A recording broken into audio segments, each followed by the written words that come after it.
Well, hello and welcome to the Economy of Education, Harnessing the Economic Power of Our Education System to Empower Our Communities panel.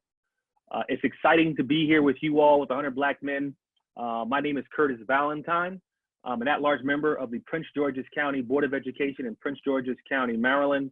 And so I want to send a big shout out to the 100 Black men of Prince George's County, Maryland. And I'm here with an amazing panel. Our public education system is its own economy. In 2016-2017, total expenditures for public elementary and secondary schools in the United States amounted to $739 billion, or a little over $14,000 per public school student. In the same vein, according to the Brookings Institute, at $171,000, the net worth of a typical white family is nearly 10 times greater than that of a Black family at $17,000. If you get down to the state level, in my home state of New Jersey, where I was born, the net worth of a Black person is $179 compared to the net wealth of a white person, which is $106,000. Here in the Washington, D.C. area where I reside now, it's $3,500 for the average Black person in Washington, D.C., and $284,000 for whites in Washington, D.C. And lastly, in a city like Philadelphia, the average wealth for a white person is 41 times that of a Black person in Philadelphia. Gaps in wealth between Black and white households reveal the effects of accumulated inequality and discrimination, as well as differences in power and opportunity that can be traced back to this nation's inception. Fortunately, we have an all-star panel to tackle perhaps the most important question we will ask ourselves. Can we harness the economic power of our education system to empower our community? I'd like to introduce my panelists and ask them to give me their reflections on the data I just mentioned. And so we'll start with Dr. Wright. Will you introduce yourself, tell us who you are, and give me just some thoughts on the data I just shared with you. Okay, thank you very much for the opportunity. I greatly appreciate it. Truly, this is a very serious and critical topic. I'm Dr. Margaret Wright from Pueblo, Colorado. I am a member of our local school board. I also am a small business owner called Collaborative Educational Supportive Services, LLC. And Mr. Valentine, I think what registered in my mind when you were talking, a quote came to mind by Shirley Chisholm saying that, if they don't give you a seat at the table, bring a folding chair. So I think critically what it says to us, one, we need to be at the table. And that's what I'll be addressing in my comments today, how to be at that table, how to gain and secure what we need. But I also say, sometimes you have to create a table. And we'll talk about that more later. Thank you. Thank you very much. Mr. Fair. Yes, sir. Thank you, Curtis. It's a pleasure for me to be on. I've been doing this now for the last 57 years. I don't compare me to them. I'm concerned about comparing me to me. I'm the only known Black new millionaire in Liberty City since I've been here. Something is wrong with that. I'm not worried about where Haitians are. I'm not worried about where Cubans are. I'm worried about where we are. And it would seem to me that we don't know how to play the game. We are free, and we need to go ahead and be free and stop waiting on them to make us rich, because we know how to be rich. And for the audience, please remind us of your title and the organization you lead. I'm the president and CEO of the Urban League of Greater Miami. I'm the only self-sufficient affiliate in the movement. I have not had a fundraiser in 30 years. I have a not-for-profit, and I have 2 for-profit corporations. I'm the largest developer of affordable housing in Liberty City. My portfolio now is $57 million. I started out 57 years ago with 19,000. Thank you very much. Mr. Wilson. I'm Byron F. Wilson. I'm the founder and headmaster of the Wilson Academy, a Black private K-12 institution primarily based in Atlanta, Georgia, with campuses opening in Ghana and South Africa within the year. My thoughts on that is it's 100% education. The impacts of slavery are inevitable, and Jim Crow and that general progression. But education is the key, and that we have not been taught, first of all, to gain wealth rather than riches. It's two different things. We've been taught to become super consumers, and there has never been placed any emphasis on actually gaining wealth generationally. And that's the problem. There is a discrimination problem in terms of access to capital without question, but we're not even really seeking it, as we don't have that mentality across the board. So education is number one. That's the number one thing that struck my mind. Thank you. In spite of the data I shared with you, fortunately, there are historical models for wealth creation in the Black community. In 1921, Tulsa's Greenwood district was a center of Black wealth. The community of roughly 10,000 residents was thriving and supported Black-owned movie theaters, barbershops and salons, a library, pool halls, banks, restaurants, hotels, grocery stores, luxury shops, post office, a savings and loan bank, a hospital, taxi service, along with offices of Black lawyers and doctors. Greenwood also had its own education system led by educators trained at historically Black colleges and universities. The funding associated with managing the school system was recirculated in the community. In fact, Greenwood was so self-sustaining that it's now estimated that every dollar spent in Greenwood circulated within the neighborhood and its businesses at least 36 times, according to historians. By 2018, only 2%, or about $26 billion of those 1.3 is recirculated into the Black community. So we're going from 36 times to right now only 2%. And so again, I want to throw it back out to you all, particularly you, T. Willard. Where did we go wrong? There were communities throughout the country similar to Tulsa, Oklahoma. There were thriving communities where money was being circulated. Where did we go wrong from then till now? I think we failed to take full advantage of the unfortunate incidents that occurred in our community. Let me give you an example. The Mcduffie Riots in Miami, Florida. The second most devastating riots in the history of the country, second only to Los Angeles. We ran all of the Jews out of Liberty City. I pulled together a group of prominent entrepreneurs who should have known how we could take advantage of that. I suggested that what we ought to do is take over those 59 stores that were in our community, that we should take over those restaurants that were in our community. They were gone. I couldn't convince them. They got caught up in swallowing integration. They wanted to go downtown. They went downtown, left our Wall Street in Liberty City, and now our Wall Street that used to be controlled by Jews is now controlled by Palestinians. So we don't seize upon the opportunities that life presents us. And maybe it's because we have been told to believe that we really can't do it unless they are leading us in the pathway of doing it.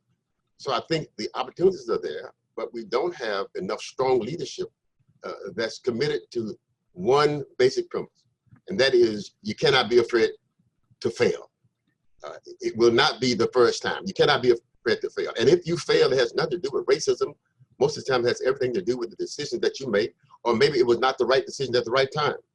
But we have been told to believe that we just can't do it unless they help us and let us do it. You bring up a great point, Doc, which is sort of understanding our power, understanding our history. Absolutely. And that begins with education, which Brother Wilson mentioned.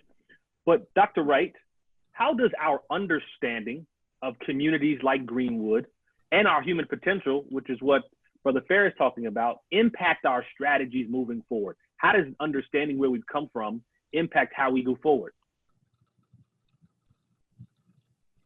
Thank you. That's a very good question. I like to capitalize on the comment of seize the opportunity. Because when my husband and I moved here to the southern part of Colorado, he took a position at the university. So being a Black woman with a PhD, the opportunities for me were 2 hours north in the Denver area.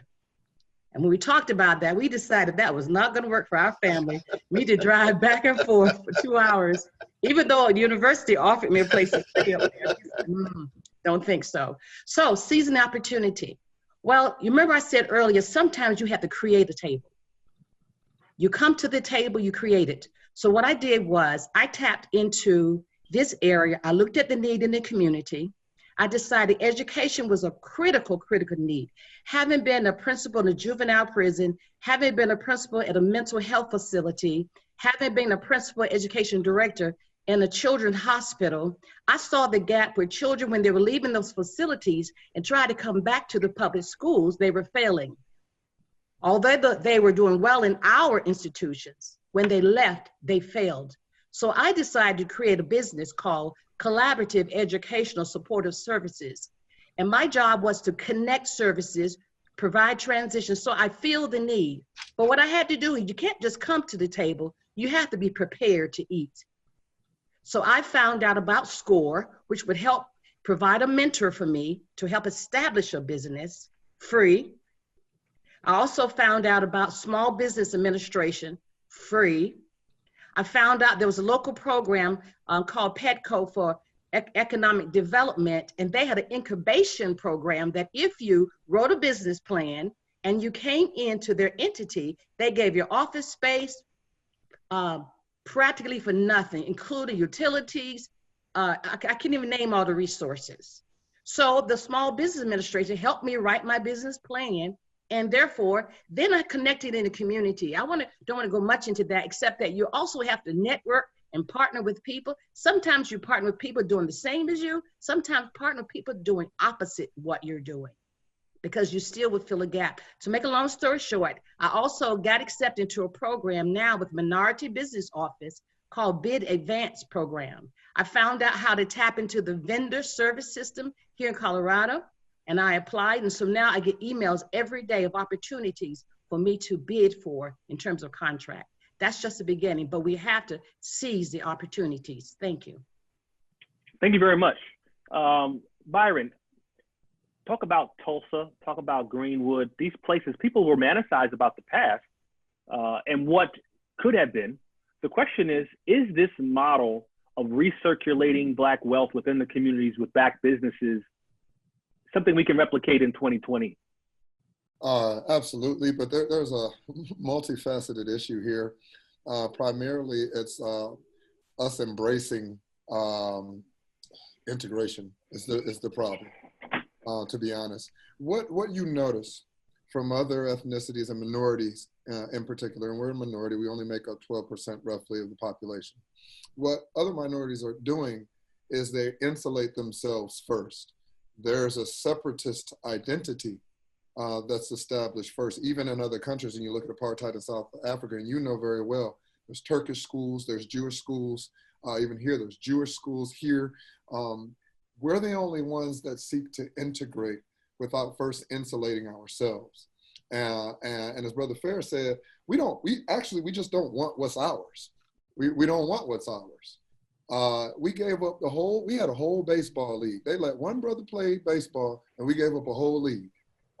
We had a whole hockey league in Duluth, Minnesota. We always give up 100% of ours for 10% of theirs. And that's because we've been taught that there really is no value in Black. So that's why I said it's multifaceted, but it certainly could happen now. I think the number one thing to recognize is, I was a former athlete. I was fortunate enough to play basketball at a high level. And one thing you always understand is whatever your opponent is trying to keep you from doing, that's what you need to focus on. And so we need to look at what's happening. If we go from Tulsa, Rosewood, Durham, Auburn Avenue, the list goes, Philly, that's pretty recent. The list goes on and on. They always burn down our communities when we're self-sufficient. So you would think that they're giving us the game plan of what the threat is. If you look at, that's why Dr. King is a federal holiday and there's no Malcolm X Day, which is another story. But again, you have to think about what they don't want you to do. That's what you should do. That's the way I look at it. No, I mean, I think you gave the quote of the day already, you know. And so I mean, the four of us work in the education space. And so I want to sort of pivot to that space and where the opportunities lie. And so whether it's contracts for busing, food catering, cleaning services and supplies, professional development of teachers, school supplies, landscaping, building maintenance and construction, and education technology, there is wealth being created in predominantly Black school systems with or without the Black community benefiting. And so, Dr. Wright, as a board member, how much control do you have over who gets contracts in your school district? Ultimately, every contract comes before us. Of course, you have downline superintendent and some of her staff. They may do the initial bidding, they may do some of the investigating, but the awarding of the contract approval comes to the board. And we have an opportunity, of course, to question things and also to, if we decide to vote against certain things. That's the role that we play. But if I want to piggyback a bit about that, that whole process means that you have to have some type of business or entity established. You also will need to have a relationship. You either can acquire contracts through relationships, meaning that you're well known in the community for what you're doing, you network with people, and sometimes once you establish your ground, we continue to go back to you. But the other thing that you have to do is know that there will be a request for bids that go out. And I think that's where we're not tapped into resources where we can get the email, like I do, that says to me as a private business owner, here's an opportunity for you to bid on a service that's going to serve the community. And so that's why I stated about not just coming to the table, but being prepared and having your business, make sure that it's in order, make sure that you're, whatever corporation, nonprofit, for-profit you decide, but make sure your entity is in order, and then do great service, the quality service. One thing I had to do, and sometimes we don't do this, I had to go in under another person for about a year or less to take less money. And this is what I was advised, take less money. I didn't even look at how much he gave me. I thought I might get angry. But I established myself with my services in the community. I stepped it to the point that when I stepped away, and not only did I help him create that position, I wrote his job description. I stepped away and a large company here approached me and said, I saw your work there. Can you come and do that for us? And that opened the door not only for me to get a contract, but for me to hire others as independent contractors under me. Thank you. Can I ask a follow-up, Dr. Wright, particularly as it relates to being a member of the school board? Yes. Do you all have a policy around minority-based enterprises and whether a percentage of contracts or a school construction should go to a minority-based enterprise? That's a very good question. And I'll be honest, I really don't know that answer, but I certainly will find out. Thank you for asking. No, and I'm curious because in my district we do, but we also run into an issue because that designation comes from the state level. And oftentimes what particularly white-owned businesses will do is they'll put a business in the name of their wife, which is many cases a white woman, and then will qualify as an MBE. And so in my district, it was important that we disaggregated the data and how we define what minority was, because there were more white women taking advantage of MBE than many cases black people. And so I just wanted to be mindful of that. But I want to throw it to you, Byron, as it relates to, as a school founder, how much control do you have over the contracts of your school? Well, I have autonomy in that regard, but the problem is access. There are certain things, for instance, the CARES grant and things like that, I'm sure you guys are familiar with. I mean, I can access that as a private school because I still have students that live in that public school district. But to be honest, and I'm going to put it bluntly, like white people always know about access to funds that we just don't even know about. And I really have to work for a number of reasons, probably 10 times as hard to build a program. There's other dynamics. There's no reciprocity. In other words, I can go to any elite white private school and you're going to find black students there. It doesn't work the other way around. And the degree of funding, the amount of tuition there's just some barriers that we have. So I do believe that there are funds available, but just accessing those things is a challenge for us in particular. So you get around it with the work. But again, I'm not building it the same way as a white private school is 100%. I'm very clear on that. I'm very clear on that. Curtis.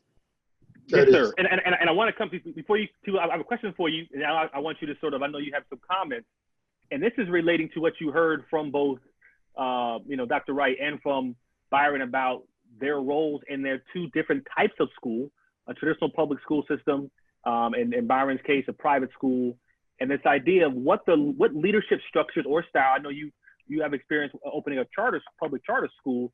What leadership structure is best suited to ensure Black communities benefit most from the economy of education? And how do you compare the different types of schools with the different ways that we can benefit from our communities can benefit? Well, I don't think it's leadership. No, I think it's attitude. A white school board member told me years ago, I asked him to do a favor for me. He said, I can't do it because I'm working on a deal and I'm going to need the superintendent's vote on this deal. He said, T. Willard, you know what's wrong? They say, your people run for public office so that they can improve their social stature. We run to make money. He said, I'm a school board member, but I sell insurance. And I'm trying to get this school board insurance policy. And if I get this policy, I can retire forever. We need to understand that this is about making money. It ain't about being nice. It's about making money. And if you want to make money, then you have to behave like you want to make money. The most important race for me this last week was not who was going to be the president of the United States, but who was going to be the mayor of Dade County. Because I got $57 million worth of projects that are going to go before Dade County next year. And I need to have the mayor's vote. So I raised more money for the mayor than I could possibly raise. We don't play the game. We just think that because they've been wrong for all these years, that all of a sudden they're going to be right. We're talking about money. We're talking about making money. And one of the things that we don't do is that we don't have a plan to make the money. We can talk about all of the money that can be made, but we have to sit down in a room with those of us who understand making money and decide what we gonna do in order to make sure that when they make a decision about who's gonna make money, then we are in that decision making. One of the things about the school board, it doesn't make any sense for us to have a Black school board member who is not on our page about making money. They can only be on that page if we make sure that we contribute to the campaign, that we make that person get elected so that they are beholden to us. We have no game plan. We just think that because it's our time, we're gonna make some money. I say it's because of an absence of a strategy. And once we work out a strategy, all the things that we are concerned about go away. Because at the end of the day, I don't care, your ice ain't no colder than their ice. And you're no better than they are. The difference is that they got the political edge. The challenge for us is to organize so that we have the political edge. Something you brought up, Byron, that I think, merits further conversation, which is who benefits from Black communities being excluded from the economy of education? You mentioned sort of as an athlete, you understand there are people who are trying to, defend you in a certain way. But when things don't happen, there are benefits. And I think T. Will is saying whether an African-American school board member or someone in power benefits, someone's going to benefit regardless. It's not as if because we decide we're not going to play the game that those who oppose us are not going to play the game either. The game will be played, money will be made, regardless whether we make it or not.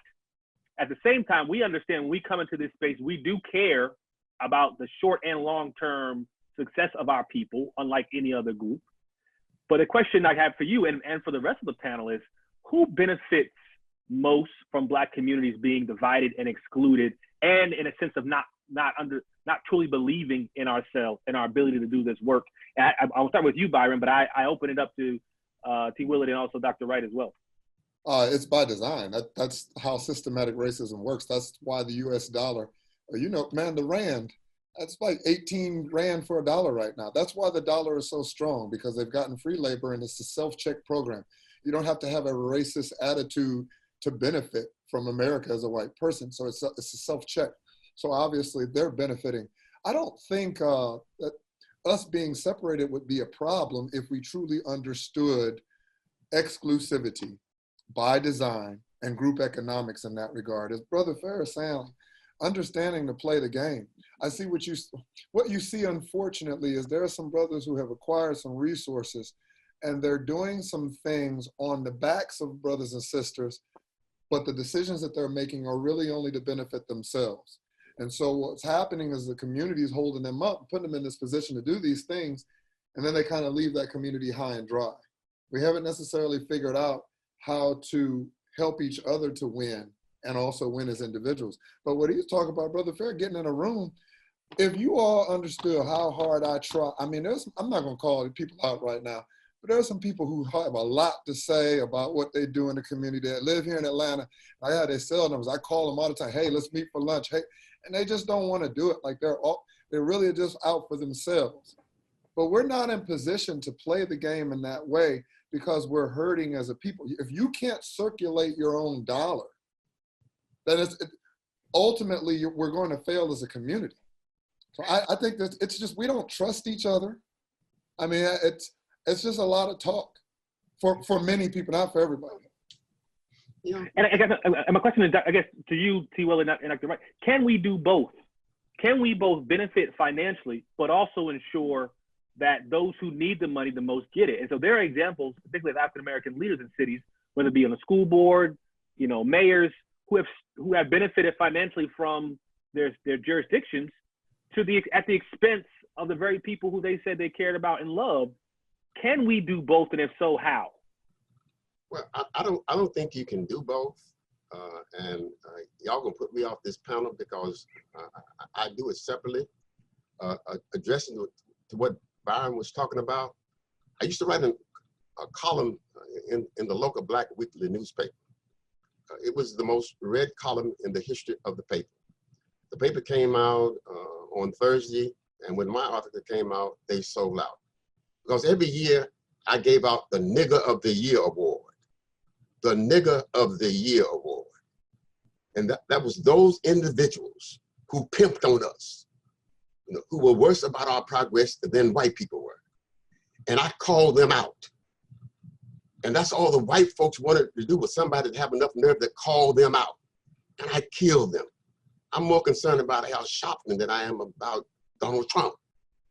There are folks in our community who stop us at their own expense, and they do what we want to do. So part of what we got to do is to care enough, to dare enough, to get the folks who are not on the team off the team. And just because they Black don't mean that they with us. So I think that in this community, we have a process where we exercise. If you ain't right, we gonna get you. We're not gonna let you get elected because you say that you're Black and you're in a Black precinct, and then you get elected and you turn out to be whiter than any white person. So part of our responsibility is to make sure that everybody understands that we are unabatedly pro our community. And we will get anybody who is not unabatedly pro our community. Dr. Wright, I see you listening in. What are your thoughts? Well, I think that we can be at the table to benefit, create a table, but I think we also need to reach back and grab somebody else. I heard my brother talk about bringing others, collaborating with others, and that sometimes we don't collaborate with the very ones we need to get done what we need to get done. But I also want to give another lens that we have got to look at. If we don't, we're going to lose our children. And this lens is stop that leakage of our youth for resources. As I stated before, I have been a principal to juvenile prison. I am right now the chair of the Colorado Juvenile Parole Board. Do you know that we had, according to our data, 2018, 2019, about 5,144 young people that were detained that year. And in the state of Colorado, we're only 4.6% of the population as African Americans, but 22% of our children have been incarcerated. So that tells me that there's something missing. If we keep looking just at adults and not look at teaching our children, I'm hearing some awesome teaching coming today from our gentlemen on this panel. But where are our children? Where are the youth? Are we teaching them how to start businesses? Are we teaching them, like right now, FDIC have free curriculums. When I saw that, I said, what? It talks about mortgages, and it's just a massive. I immediately sent it to my children. I said, you know what? If I had known this when I was your age, I would be retired rich right now. So just passing on those resources, grabbing the hands and creating businesses to help our own education. Think about that, because I just did a little math. I said 5,145 multiplied by that $14,439 you said about students per pupil. That's $74 million, $288,655. So tell me we don't need to reach and grab our own to teach our own. Thank you. You bring up a great point, particularly as it relates to entrepreneurship, and in particular entrepreneurship and education. And so I just want to highlight, so I went to Morehouse College in Atlanta, brother, and there was a mentor, a young man who I was mentoring, and he attended Morehouse. He wanted to be a mathematician and go off and be an engineer. I had a conversation with him recently. He said, Curtis, I'm thinking about going to education. I said, oh, you want to be a school teacher? He says, no, I want to open my own school. At Morehouse, they have a class right now on starting your own school. And him and friends are thinking about not necessarily wanting to be a school teacher, but there's a clear business model around opening your school and a sense of entrepreneurship that I think a lot of young people didn't know was an option. They knew I can open my own restaurant. I can open my own car dealership. I can open my own shoe store. But the idea of opening my own school, hiring the right people, putting the right people in place, having control of the contract, being able to control my own destiny is something that I think even our younger generation missed out on because they weren't taught that this was an option.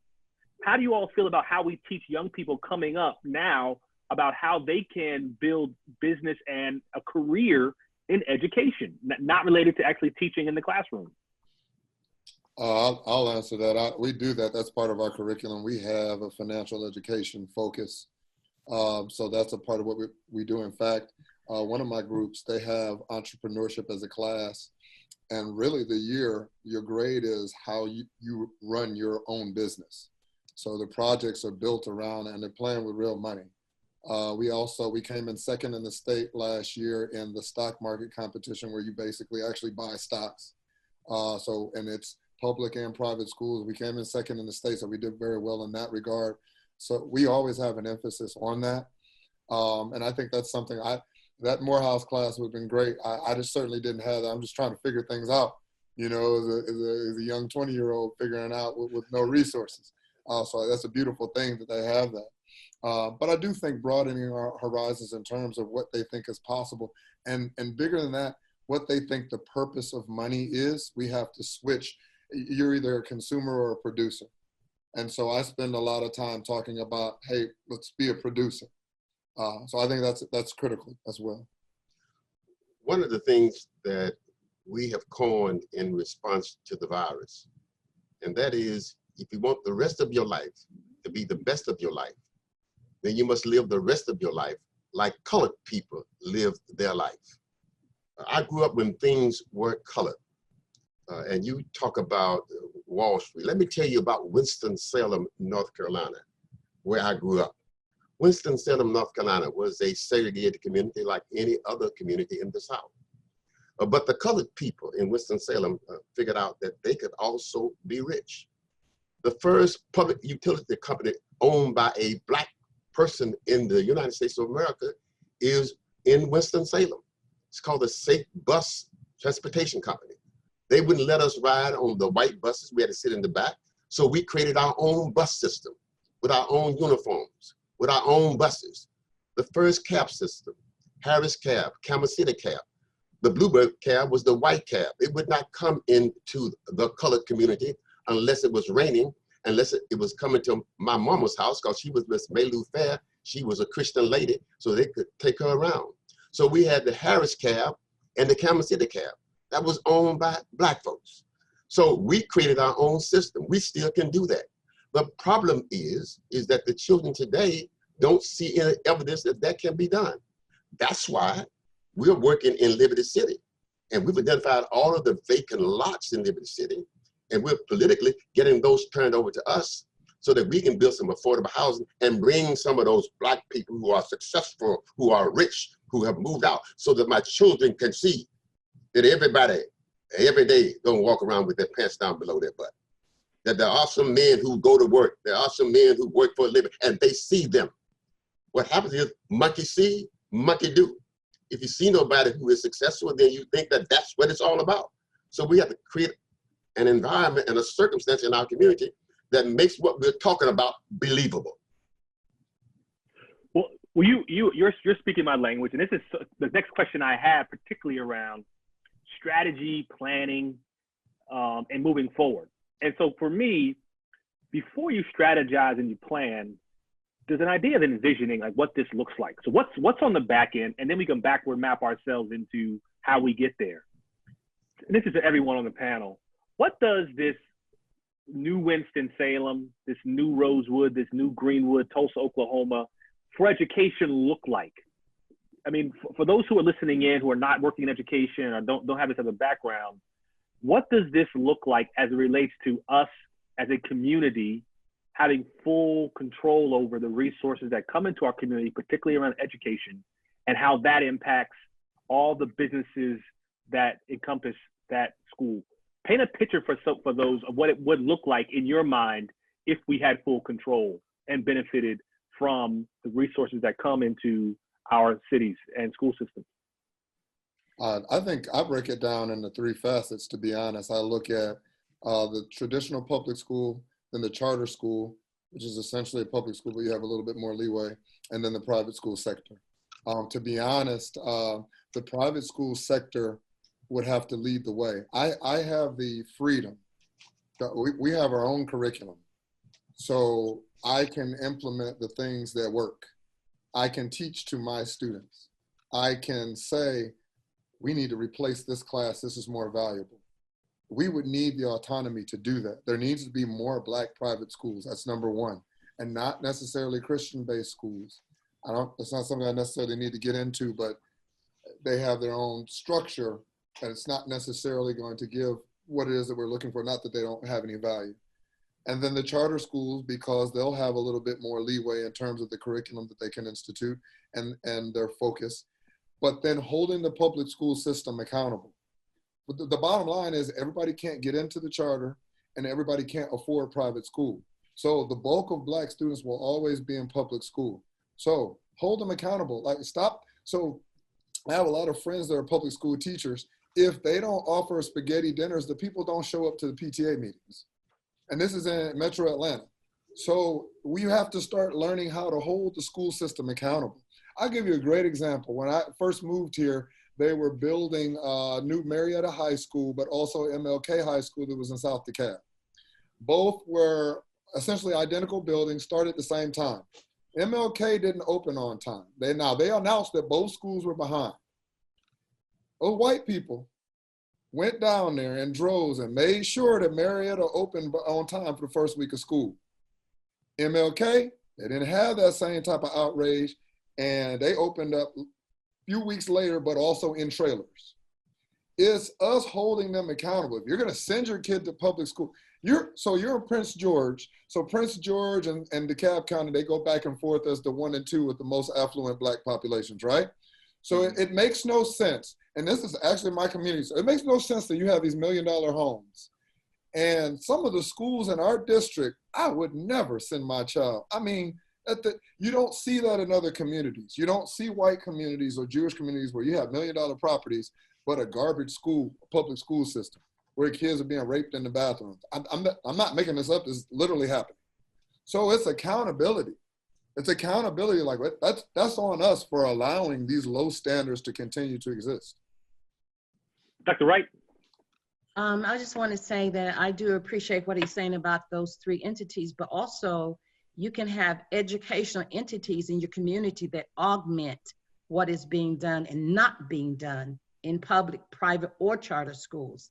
For instance, I talked about the small business I created because I saw the need. I saw the students failing. I saw parents struggling with trying to understand the educational system, which is something we don't talk about, teaching parents the language, the lingo. So when they walk into that building, they're not intimidated by a principal or a teacher. So part of my business, I'm doing workshops for parents, grandparents, kinship parents, adoptive parents, teaching them how to advocate for their children. I'm teaching them the laws, to know your rights. If you know your rights, I remember when I took a job, my husband took a position down at Grambling State University as the Dean of College of Business, and I took a position. I was a little tired of being a principal, so I decided I would go back into the classroom. I said, plus I want to have my summers off, you know.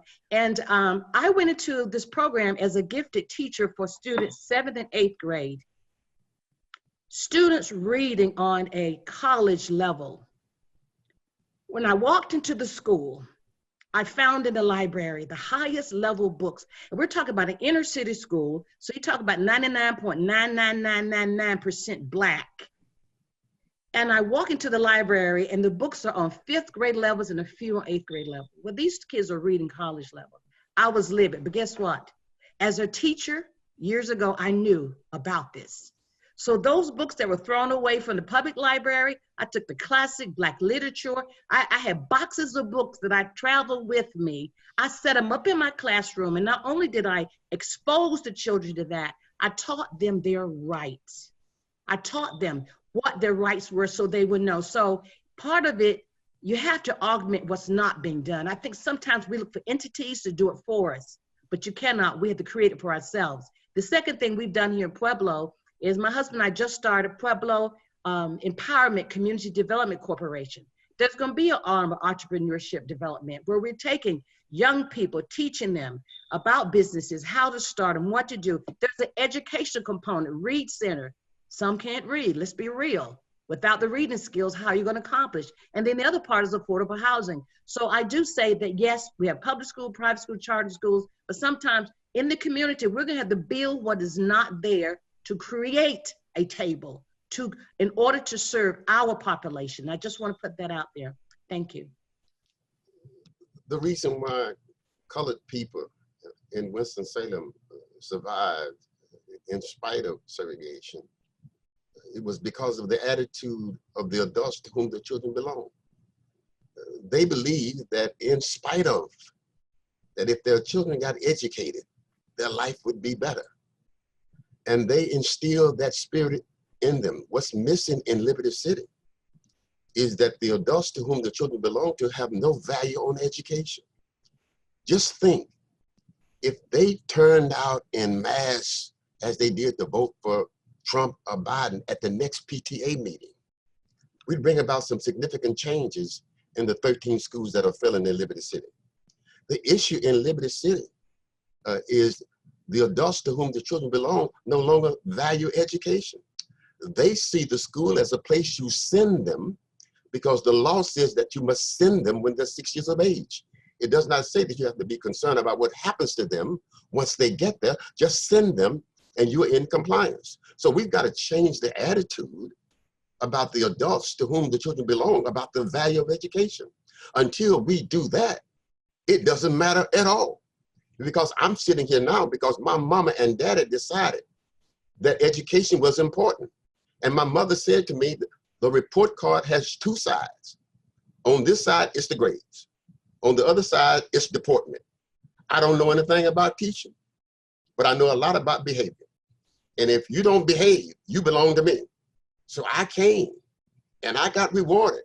I found out very early, oh, if I make an A, my mama can brag about that. She can stick her chest out. So I got rewarded for doing that. In my community today, it ain't about racism. It ain't about bad teachers. Until we correct the attitude of the adults to whom the children belong to, ain't nothing gonna change. I'm the first founder of the first charter school in the state of Florida. So I understand choice. I understand the difference. And the difference, what makes choice work, is that those parents have decided that where their children was not the best. And they're gonna send them to a place that is better than where they were. So the issue for us is to understand that we gotta change these attitudes of these children, parents. And then once we do that, we empower those parents. I've adopted 13 schools. I put up $100,000 of my own money, got a match of $100,000 because I wanted to be into the schools. We got some bad teachers in these public schools. They ain't in these white schools. They're in these public schools. So we got to take an inventory of the attitude and the profile of the people that we're sending our children to. They're already coming out of an environment where the adults don't value education, going into an environment where the adults don't give a damn about education, but everything about a salary. So this thing is on us, not on them. I'm sorry I get emotional about this, but that's— no, but you bring up a great you give a great point about value in education. And I think about, you mentioned the history in Winston-Salem, but if you look at our country, African Americans were starting schools even before the emancipation.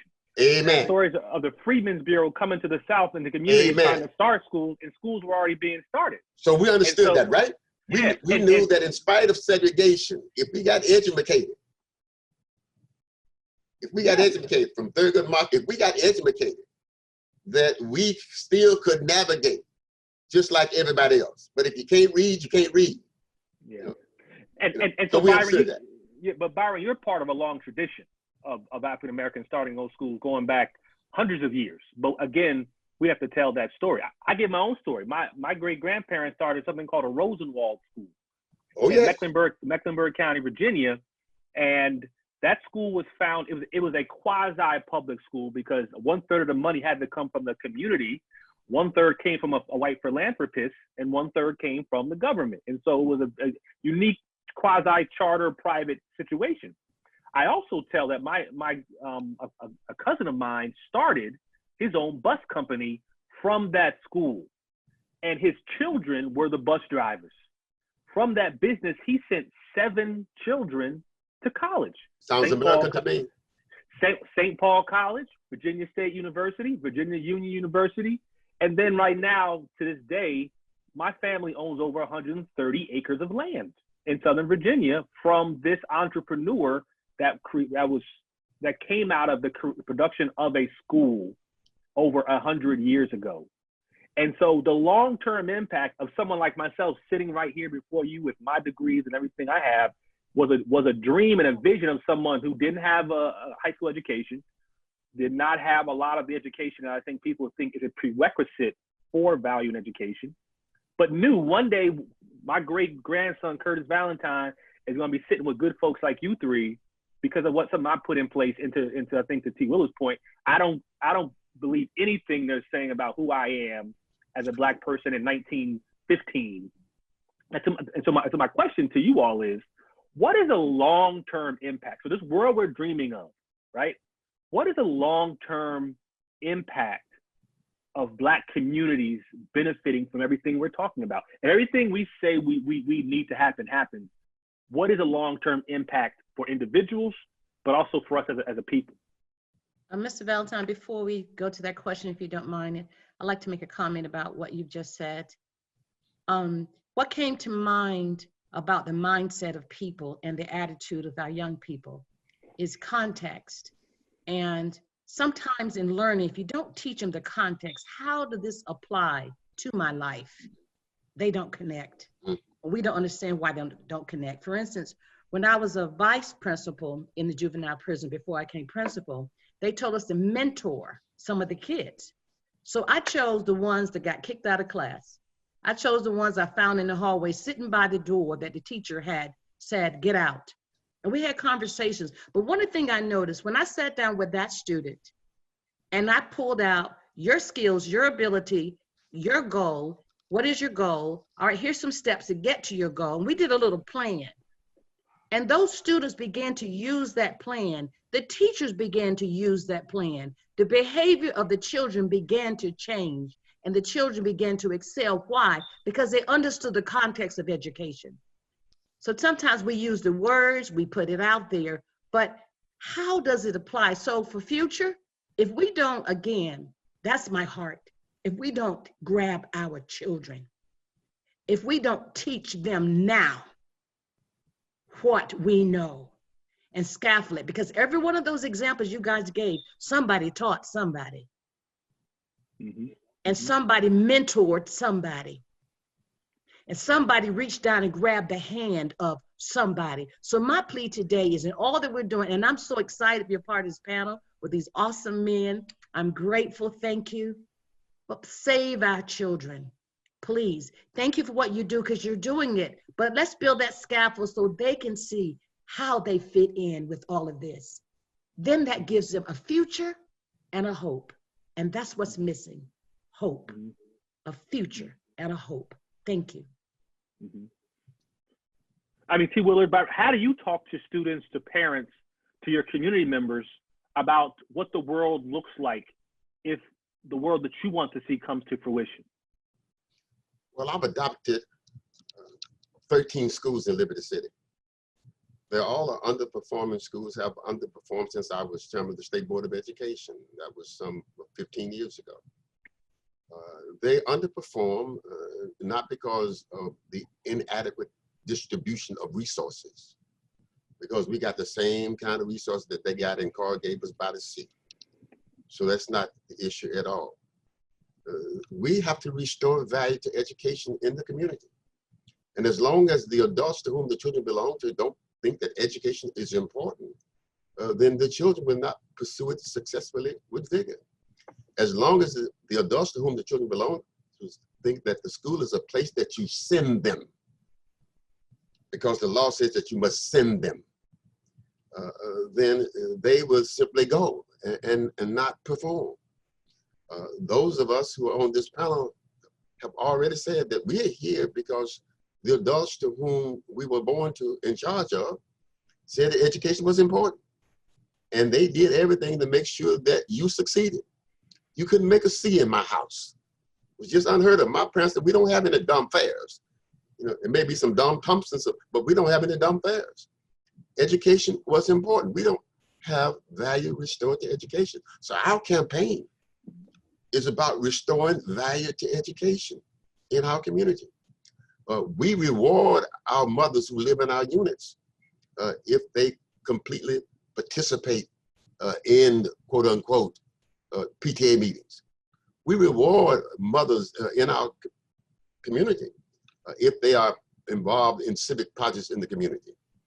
We have jobs, but we only employ those folks in our village who are unemployed, and they must live up to our expectations. So we wrap everything around making sure that we create an environment of adults who are able and mobile and aggressive about doing what they've got to do to say to the children, you got to go to school. So we say that we're going to do everything within our power. We're the only organization in town that did not support going back to school, because I took the position, I'm not sending Black children back to a building that was killing their future before the virus, that we should not rearrange it, we should fix it. And that there are some things that we know are broken and we can fix them now and nobody can call us racist. So for us just to send Black children back so that people can get their FTE count and pay some salaries make no sense. We think that you have to take those kinds of positions in order to send to the system that enough is enough. And whatever we have to do to make sure that we get equal results for equal participation, we're going to do that. This is an amazing conversation. It's so timely, and I can just see members of 100 Black Men watching this, leaning in, saying, "Okay, so now what? I love what I heard. This is amazing. You all right on time. You're speaking my language." And so as we wrap up, just one final question to the three of you: if you got a phone call from 100 Black Men of Atlanta, 100 Black Men of Denver, 100 Black Men of Miami, the national president, you have advice you want to give these organizations about how to bring this world, I guess the world of our dreams, I would call it, into play. What advice would you give these men on how to get involved in harnessing the economic power of our education system to empower our community? I would say, and this is going to sound selfish, but the biggest challenge we have is just resources. So there's a gap. So every one of my parents has these expectations, and we've been doing it. I don't know if you know, my daughter, she got into Spelman at 13 last year. We've been putting out these remarkable students. And so people have these expectations that I'm going to graduate these students and they're going to compete with students that come from schools that they're garnering 4 times my tuition, but I don't have the same resources that they have. So my thing to Black men, 100 Black Men and any other organizations is you have to write checks. Like you have to write checks. That's the bottom line. Like when I'm meeting with these other heads of schools, they have resources to use. My kids cannot work. So we're implementing a cloud certification program, but it takes money to put up the technology just so that we can use the AWS hours that they've committed to us. We need the tech, and that's not free. You have to write checks. Like it's nice to say, I love what you're doing, brother, I support you. Write a check. Because if you could identify people, I feel like we put up the numbers to justify what we've done. You can identify members and organizations that have enough stats to where you should feel comfortable investing in them. Where am I supposed to get that investment from? Unless we have this phase where I had that white guilt money, that's probably over now once Biden closes out. That white guilt money is probably over. So if you didn't tap into the Black Lives Matter white guilt money, I don't have anyone else to rely on. I'm telling you, that's the problem. I'm in Atlanta. Do you know how prominent Black people? Let me ask you this, and I'm going to cut you off. Let me ask you a question a little differently. Okay. If there's a brother from 100 Black Men says, I want to capitalize financially off of public education, is there a way to invest in your school, in the expansion, in Soweto, in Ghana, so that I can become part of your business model?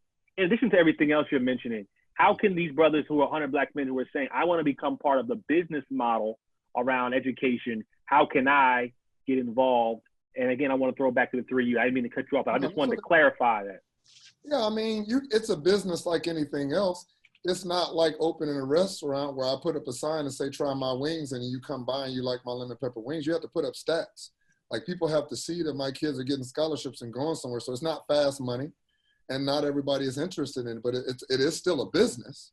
But at the end of the day, you have to understand the important components of a community. So there's education, healthcare, having your own food, all of these components, and education is the most important one. So you want to have these better local businesses. Well, who's putting out the students? It's an investment. It's just like buying a stock. Unless you're a day trader, when you invest in the stock, you're thinking about 10 years from now, not 10 minutes from now, not 10 weeks from now. And investing in a school is the same thing. I'm not going to tell them that there's a way for them to give a private school money and then they profiteer on it, other than I put your banner up in the gym and people know that you're a sponsor. I mean, it's just not that, you know what, at some point you either help or not.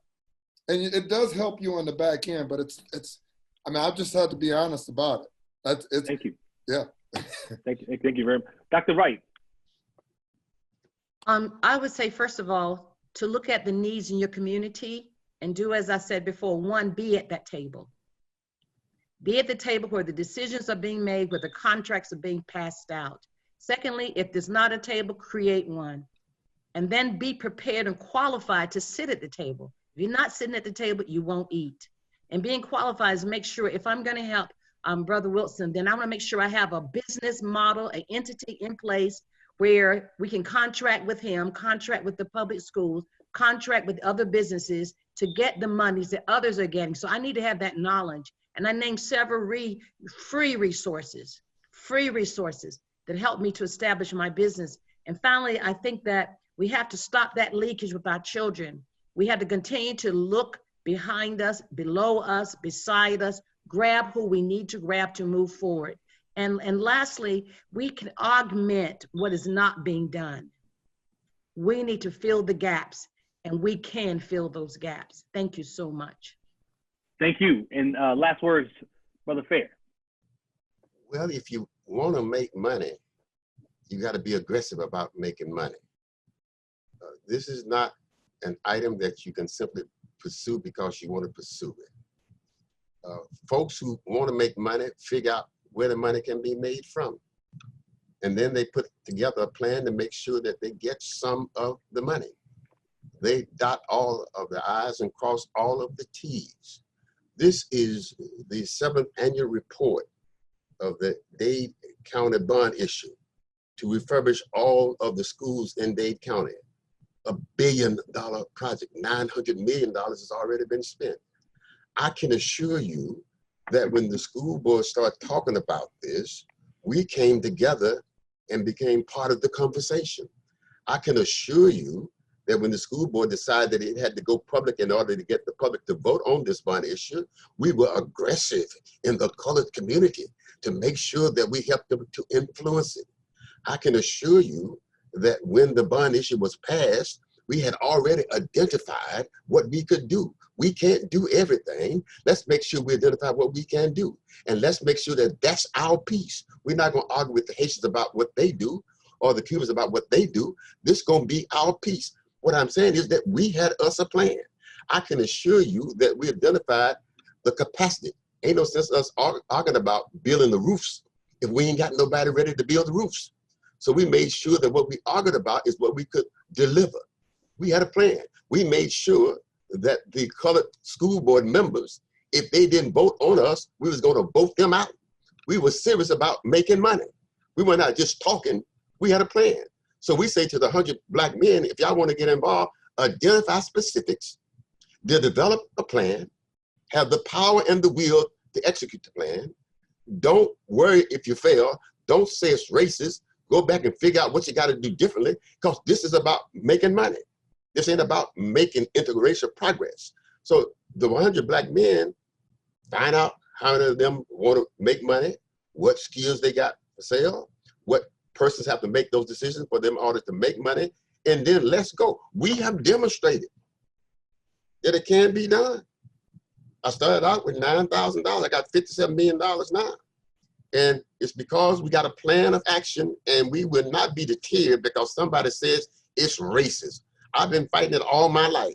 I done kicked it 9 times. I'll kick it 9 more times. It doesn't frighten me. It just motivates me to do what's right. I have demonstrated to the Black children in Liberty City that it ain't about the color of your skin. It's about the color of your effort. That if you believe that you can get it done, you will get it done. If you're prepared to make the sacrifices that are necessary, you will make those sacrifices. And when you do not get it done, you don't cry about the fact that they won't let us do it. You figure out what you got to do to make them let you do it. I'm sorry, I got carried away. Well, that's a great place to end. I appreciate the 3 of you and for all you're doing in your particular spaces, but overall for setting example for those who are watching this and are looking for examples on how to move forward in this space. A lot of brothers and sisters have been thinking about this, but you are 3 shining examples of how it can be done. So thank you everyone who tuned in to this discussion. Now the work is up to you. You've heard a great discussion, but the power is in you to do it. Thank you very much.